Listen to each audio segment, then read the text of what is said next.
sheekooyin badan, khudbado, qormooyin iyo weliba suugaan qiiro leh oo khusaysa maalinta cafiska ayaa munaasabadan intaynu ku guda jirno aad kaga bogan doontaan. waxaan u celinaynaa mas-uuliyiinta iyo martida kala duwan oo waqtigooda soo horay, kuwa jooga iyo kuwa hadda imaanaya.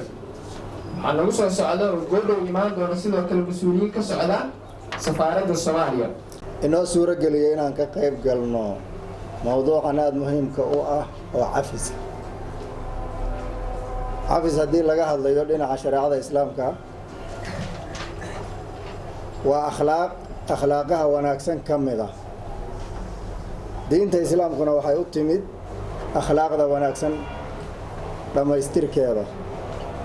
lidaalika nabigu salawaatu ullaahi wasalaamu calayhi inamaa bucithtu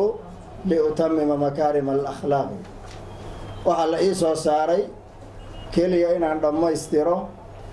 dhaqamada wanaagsan. shareecadu dadka waxay amartaa dhaqanada kuwa ugu fiican. waa ismi min asmaa'i illaahi subxaanahu wa tacaala cafuwun ama alcafw, waa ismi ilaahay. marka qur-aanka wax badan buu ku soo arooray isagoo qaabab kala duwan laynoo tusayo. mar la is amrayo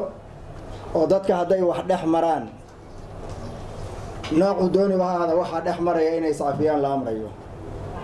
waliyacfuu waliyasfaxuu alaa tuxibuuna an yakfir allahu lakum. iscafiya ama ha iscafiyaan, miyaydan jeclayn inuu rabbi subxaanahu wa tacaala inuu idinka raadi noqdo ama idin cafiya maydaan raadi ka hayn ama uu dembigiina dhaafo. taas waxaa weeye sida la tilmaamo arrin dhacday oo dhibaato badan lahayd ayaa sabab u ahayd inay soo degto. zawjaadkii nabiga salawaatu ullaahi wasalaamu calayhi midood baa dadka qaarkii ay ku been abuurteen oo yidhahdeen akhlaaq xumay samaysay. dadkii ka qayb qaatay nin ka mid ah iyo aabbaheed arrin dhex martay, caaisha radi allahu tacaala canha, waad wada garanaysaan, ayaa la yidhahdaa aayaddu way ku soo degtay oo aabbaheed baa xoogaa ninay qaraabo ahaayeen oo wax tari jiray oo ka qayb qaatay dacaayaddii ama warxumadii laga sheegaya caasho iyo wuxuu go'aansaday inuu wixii u tari jiray ka daayo. aayaddu sidaasay ku soo degtay baa la yidhahda. laakiin guud ahaan waa amar laysa siinayo laba qof kasta oo wax dhex maray inay iscafiyaan. taasi marka waa amar. waxaa kaloo iyaduna amara khudi ilcafwa waamur bilcurfi waarid cani iljaahiliin.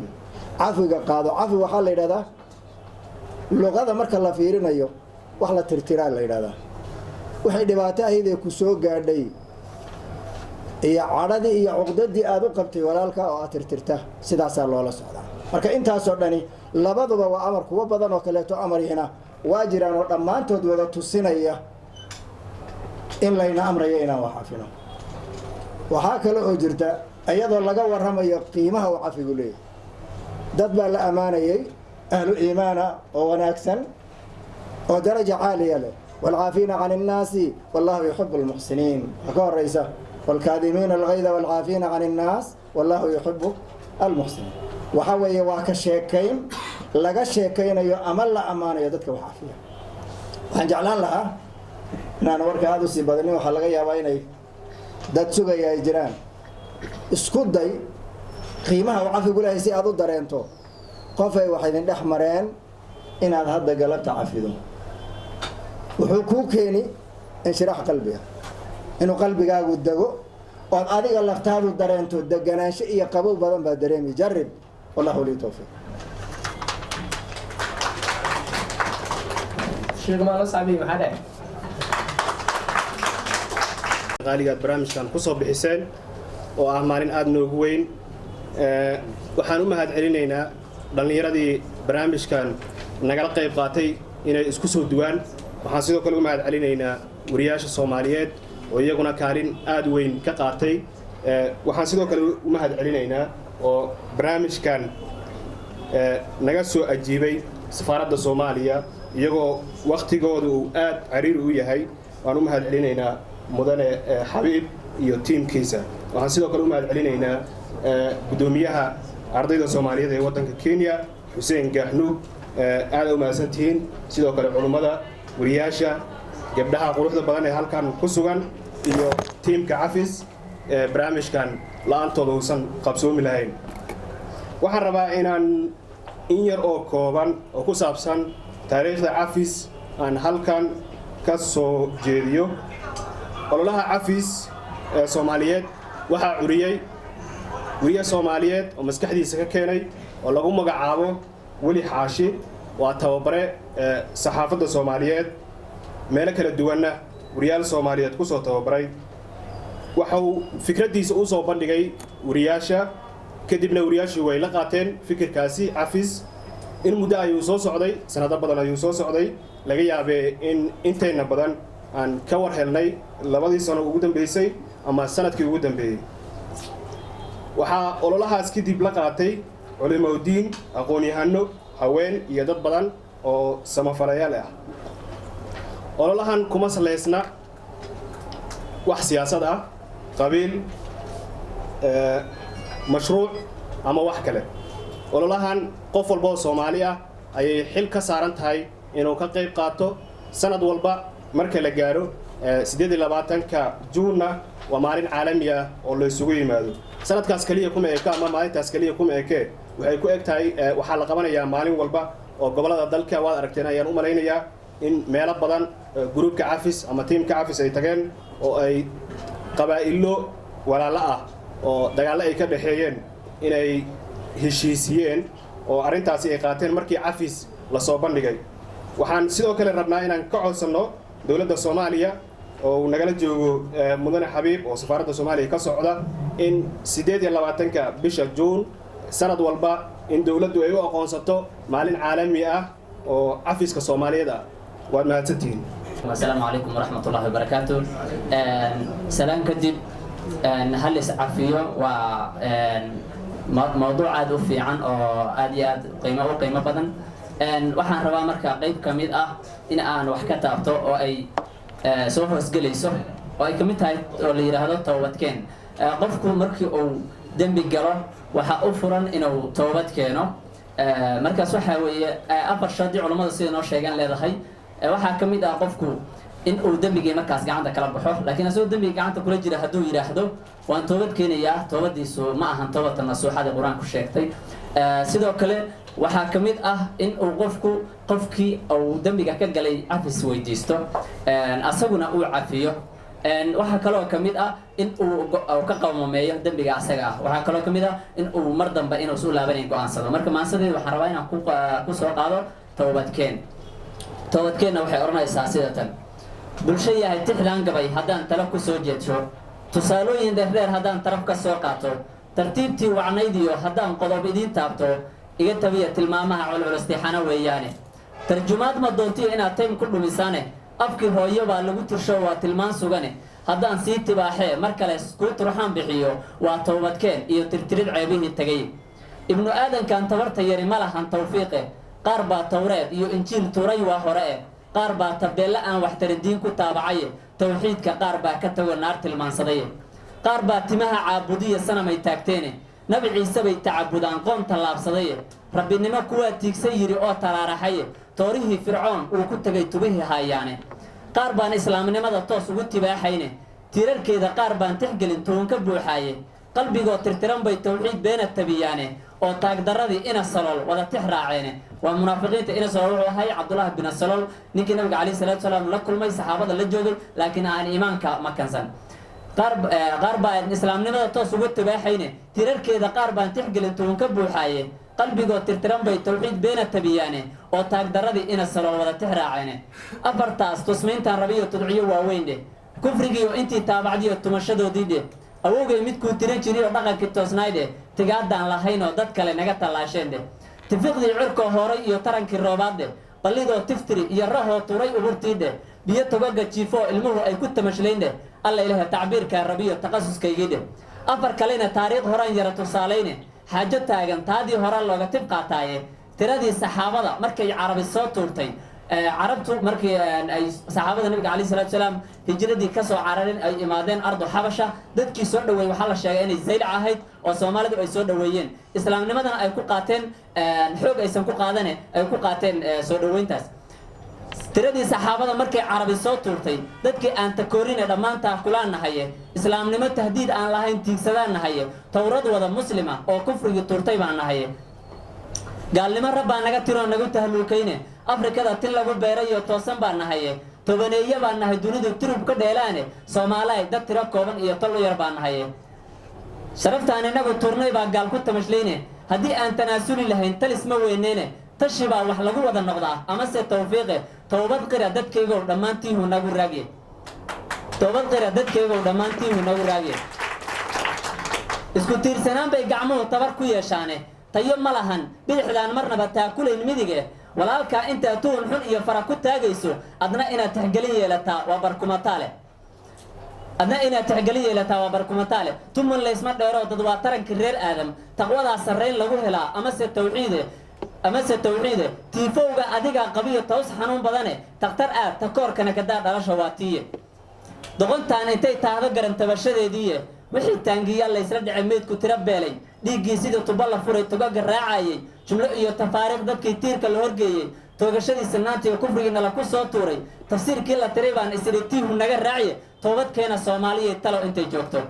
addoonkii ka taa'iba wixii tacaddi uu geystay taam yeela towbada dhabtaa kana tiraanyooda turrin badane eebbaa ka tiri tabashadiisiiye waxba gabayguyo ila tagsane waxaan ku soo teeday tawaan iyo waqtaan leenahoon ciidi tallaabayne war intaan nafta xuntoobinka malagu soo tuurin qorraxdoo galbeedkaas ka timid subax la soo toosin rabbi tuuga oo xumo ka taga toobad baa furane wabillahi tawfiiq cafiska ilaahay subxaana wa tacaala aayaddiisa si cad buu ugu sheegay ma raba ani inaan khudbo wacyi qaato laakiin si dhalinyaro ahaan waxaan rabaa qaybta muhiimka ah inaan taabto ilaahay aayaddiisa wuxuu ku sheegay wajazaa'un sayi'atun midluhaa macnaha qof hadduu xumaan kuu geysto in la eg inaad u geysatid annaga marka intaas maanan samayn qofaa nacaayaya xabadaa loogu bedelaya qofaa wax noo diidaya in la gooyaa loogu bedelaya intaa ilaahay markuu sheegay haddii aan intaa ku ekaan lahayn waddamada qaran inaga hormaray waan gaari lahayn maanan samayn ilaahay haddana uu noo sii raaciyo wuxuu yidhi waman cafaa fa aslaxa fa ajruhu okay taa waxay tahay haddii dhibaatada lagugu soo sameeyey aad cafiso inuu ilaahay kaaga darajo badan siinayo rasuulka sallallahu alayhi wasallam wuxuu yidhi asagana qofkii isagoo awooda cafiska ma rabna cafiska ciyaal xamar oo kale cafiska ciyaal xamar waxay dhahaan laba qofood intay isku dhacdo qofka asagoo awooddii u heelisay uusan ka aarsan karin qofka awooddii arkay inuu xeeladaysto dhaho qofkaas waa iska cafiy taas cafis maaha cafiska waxa waaye adoo awood leh qofkii ka aargoorsan kara karti iyo xoog intaba haysta haddana markuu xumaanta kugu sameeyey markaad aragto inaad cafiso cafiska rasmiga kaasa waqtiga inkastoo nagu yaryahay abwaanada gabya ama hal abuurka sameeya abwaankan ugu jeclahay ee gaariye ana waxaan aad uga qaatay hal quaid uu sameeyey ama mahmaah uu sameeyo aad u macaan taasoo wax walba nafaraysa abkuu doonta ha sheegtee waxaanu ehel ii ah dad ninkaan af aqaane si wax iila arkee na midayso ujeedo taasoo micnaheedu ay tahay qabiil inuusan wax tarayn qab inuusan wax tarayn qofna inuusan wax tarayn laakiin kan ehelka ku ah ama walaalkaa ah inuu yahay kan aad adiga iyo asaga ujeeddo idin midayso ujeeddadaasoo ah ujeeddo aanan wax lagu hagranayn laakiin ujeeddo wax dhisaysa aad iyo aad oo mahadsantihiin sida wanaagsan waxaana codsan lahaa cafis inay ku soo daraan dadka saamaynta dhibaatada rasmiga leh inta soo gaartay iyagoo awood diblomaasiyadeed iyo xoog intaba haysta wax cafiyey dadkaas inay ay abaalmarin inta u diyaarisay ay siiso ama ay ku abaalguddo soomaalidu waxa waaye waxay aad u jeceshahay isku daysiga iyo inay qofka kale wax uga daysato saas darteed maadaama uu halkaan nala joogin sharaf bay ii ahayd inuu nala joogo siyaasigaas ambassador maxamed cali nuur americo oo markii cunugiisa inta la dilay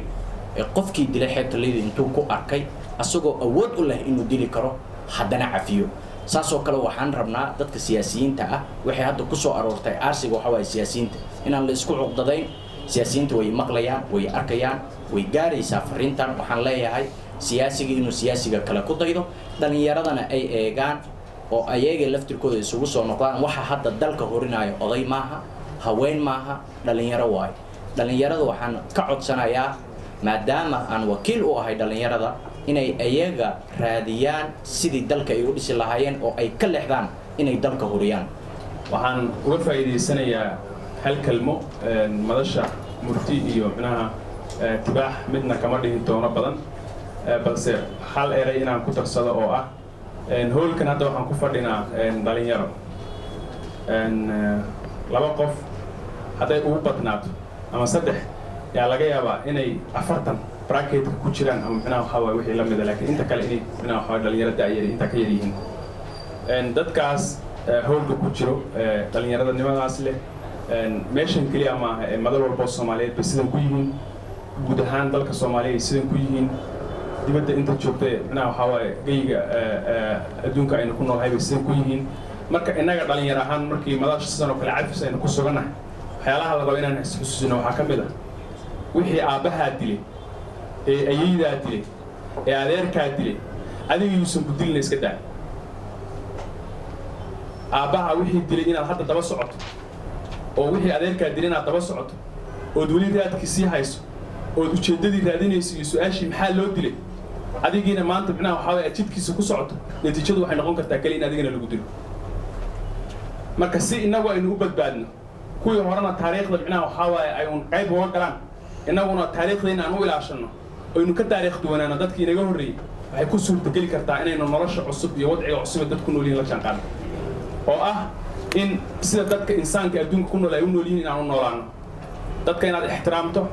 qadariso aragtida cabirto qofka aadan ku cabirin cidda uu yahay magaciisa gobolka uu ka soo jeedo wixii lagaaga sheegi jiray wixii awowgaa uu kuu sheegay wixii adeerkaa uu kuu sheegay heelihiinna wixii dhex mar hadda ka hor micnaha ma aha waxa micnaha waxayna kala geenayaan waxaasa micnaha marka narrative-ka noocaasa iyo micnaha anthropology-gaas horey la inoogu soo sheegay inaynu intaynu iska dhigno dhulka aynu dhahno waryaa ma noolaan karaa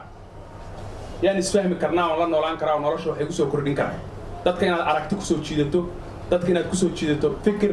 dadka inaad kusoo jiidato waxqabad intaa wax isla qabsan kartaan aad isku aragtitihiin isku fikirtihiin isku nololtihiin ee contextka nolosha aad ka simantihiin intaasaa walaalo tihiin intaasaa wax wada qabsan kartaan intaasaa nolosha taariikhda kula geli karta Thank you. Diinta ayaan nafaraysa first in iscafino waayo haddaan iscafinin meel ma gaarayno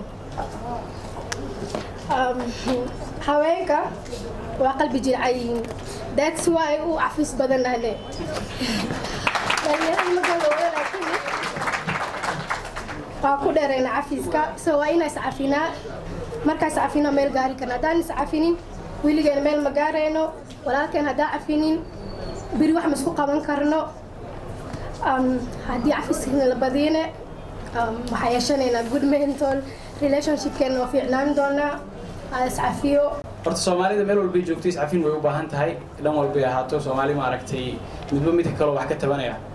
iyadoona maaragtay si fiican laisku cafinna maaragtay dabcan dowladnimada laftirkeeda hagaagi mayso waxaan jecelahay in waxa weeye iyagana aan aada uga hambaliyeeyo tiimka cafis uu markaasi horgoodkooya cabdullaahi oo iyagu isku hawlay munaasabadan isla mar ahaantaana noo soo qabanqaabiyey waana markii labaad aan aada ugu hambaliyeynayo sanadkii hore waan joogay maasha allah aad baa waxa weeye halkan aanu isugu nimid laakiinse waxaan moodaya doorkan in xoogaa isbedel inuu yimaado waa da-yar oo halkan waxa weye hadda isugu timid oo joogto waxa weeye barnaamijka cafis jecel markaas inay ka qayb qaataan wali aan jecel lahaa inay odayaashiina anigu waxa weeye waxaan islaa markaadaa ugu yaraanaya hadda laakiinse markaan eegay anigaaba ugu weynaadiba waxaa laga yaabaa intiiba badan baa inaydaan ka warheynba waxaan isku cafinaya waxa uu yahay sana soconno soomaali way islaysay suxun baa isu laysay ha islaysay haddana waxyaabihii la xeeri jiray oo dhanna meeshii waxa weeye wax la xiriyo ma jiro marka runtii way fududahay in la yidhahdo hal iscafiye keliya kelmad keliya la yidhaahdo oo halkaa lagaga tago waxaa loo baahan yahay waa aragti fiican oo walaalkeen oo bahda warbaahinta ku jiray weli waxa weeye soo gudbiyey la qaatayna marka hadda waxay naga tahay waa hadal bay naga tahay waxaan u baahannahay in ficil aynu u bedelo oo la iscafiyo soomaalida markaan soo eegana waxaad moodaa dhaqankeeduna xoogaa aan u dhiirigelinayn magaranaysaa cafiska markaan eegay maahmaahyo oo soomaalida ay leedahay waxay yidhaahdeen mid kamid haddaan soo qaato kun la gooyey bay yidhaahdeen sabeen baa ka rol kun la gooyey sabeen baa ka rol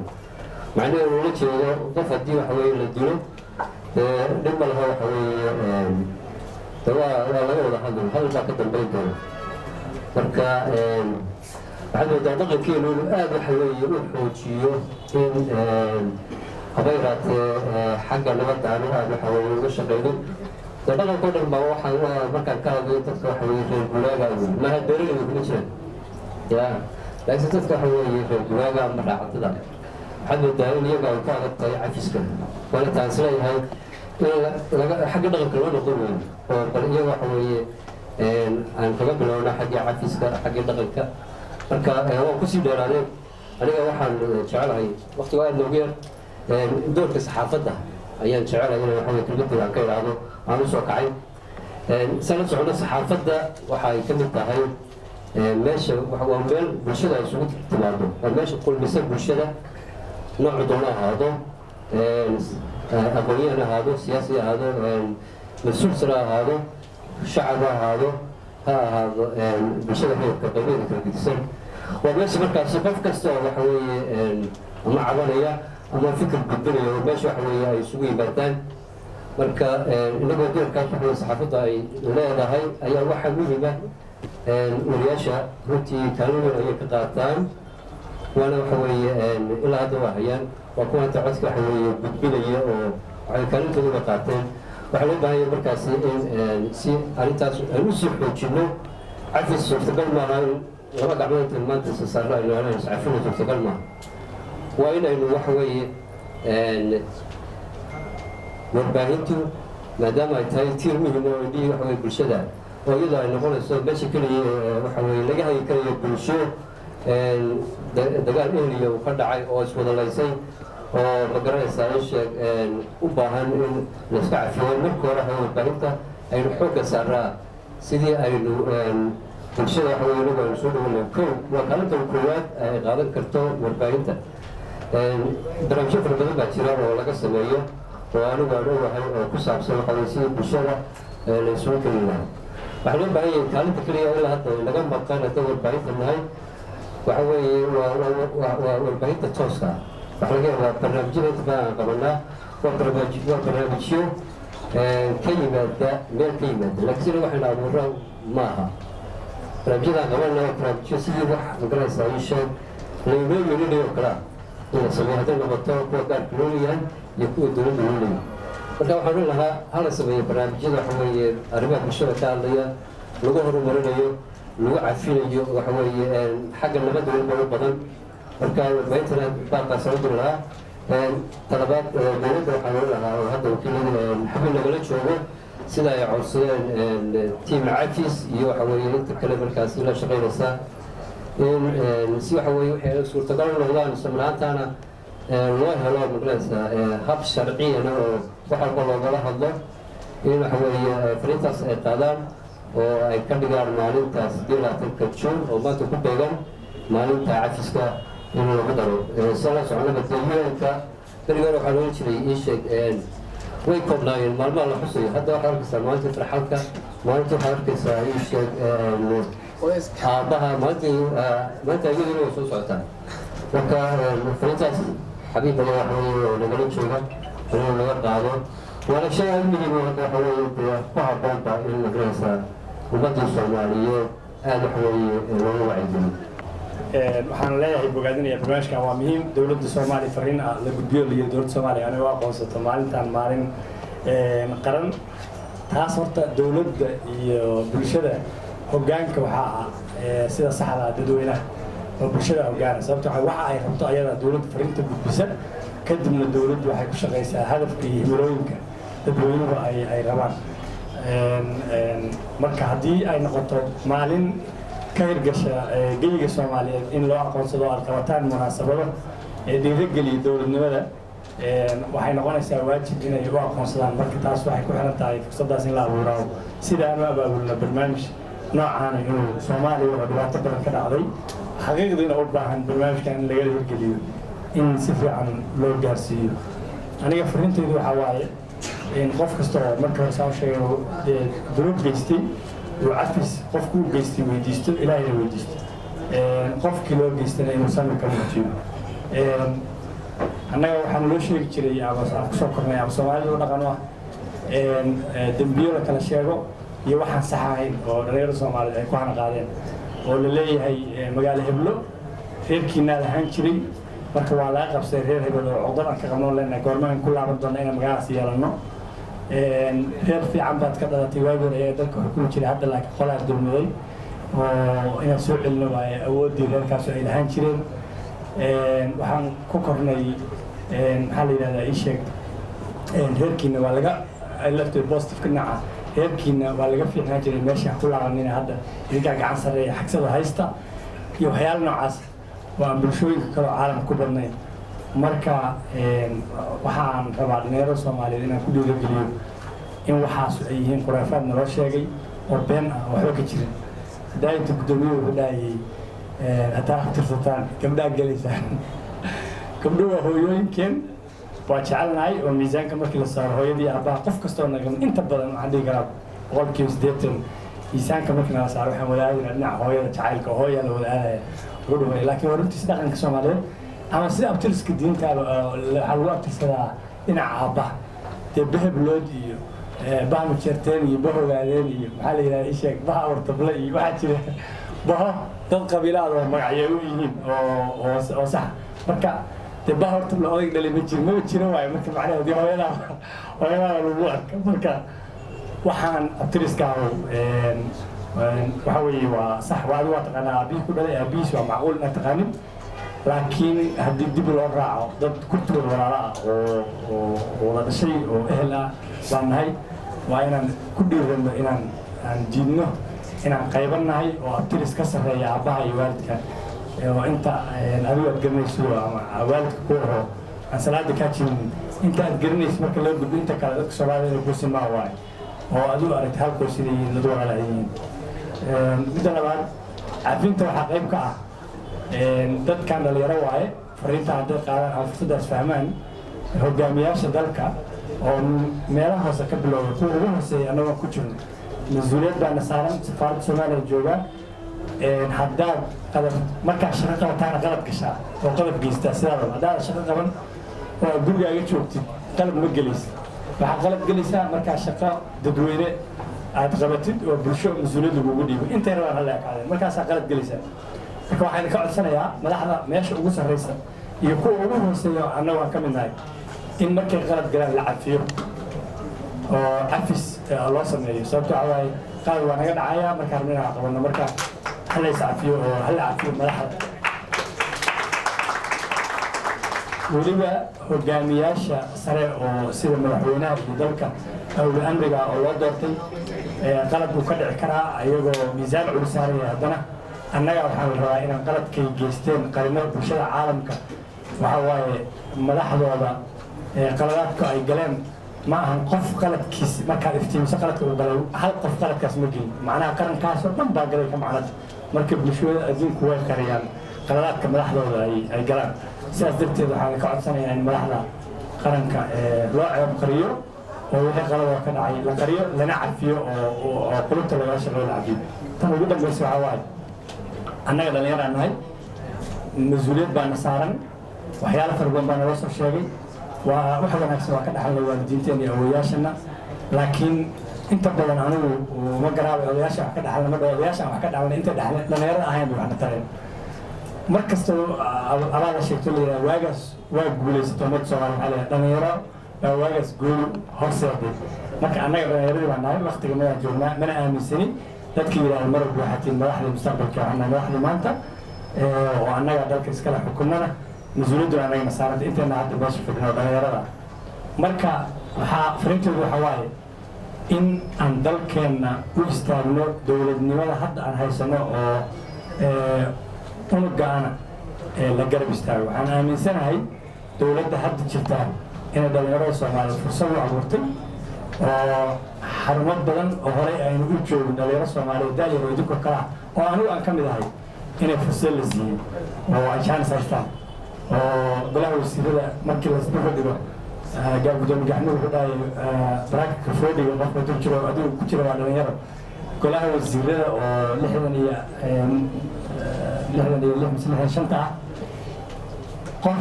intooda badan boqolkiiba 70 waa dhalinyaro weliba kuwa aniga leeg bay ugu badan yihiin oo sodonkii age-ka la midka ah golaha wasiirada badan baarlamaanka fursadaha kusoo galan laakiin sidoo kale ugu jiraan waana ku faanaana waxyaala isbedel hadda dowladda ku haysta keenay bay qayb ka tahay sharciyo badan ansixiyey madaxweyne dadku shacabka jeclaayeen doortay ra-iisul wasaare dhowr jeer mooshin ka celiyey waxaasoo dhan waxay dhalinyarada golaha wasiirada ku baatay iyo gabdhaheena aanan marna ilaawi karin sharafta badan iyo qeybaha badan oo baarlamaanka tala fiican ku yeeshay